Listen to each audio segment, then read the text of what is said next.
Lamplight presents The Ballymara Road by Nadine Dorries, narrated by Emma Gregory.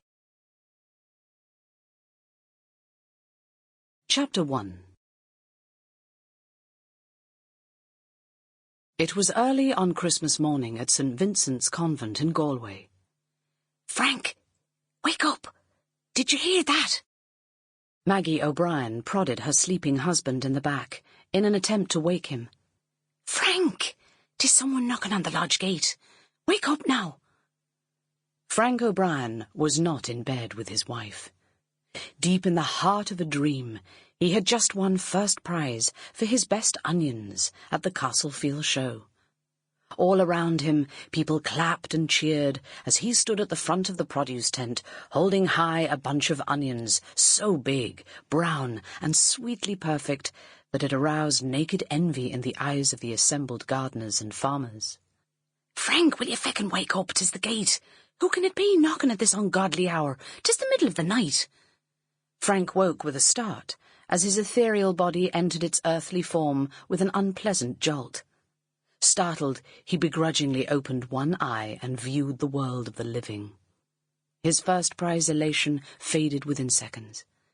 Blinking in the darkness, he rolled over to face his wife, but she had already leapt out of bed and nimbly hopped onto the wooden bench under the high, arched, mullioned window that looked down onto the main gate. As the bench rocked back and forth, precariously and noisily on the uneven stone floor, Maggie reached up to draw the heavy curtains and, in doing so, exposed her plump and naked backside beneath her old and tattered nightdress. "This is no ordinary morning," thought Frank. "It feels special." "Ah, 'tis Christmas," he said, smiling as he focused his gaze on his wife's round buttocks. Maggie was blissfully unaware of her husband's burgeoning arousal as she attempted to peer out, carefully peeling the curtains back from the thick layer of ice that coated the inside of the window. "Merciful God, it has snowed heavily overnight. I don't know how that car has made it here. Maybe it has trouble. That's why they's knocking," Maggie hissed as she rubbed her eyes, blinded by the car's headlights reflected in the window.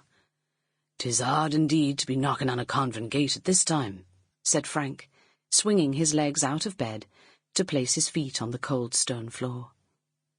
All thoughts of an early romp between the sheets with his Maggie disappeared as she finally managed to draw the curtains, leaving behind thin threads of fabric stuck fast to the ice. Frank squinted. "Sample complete.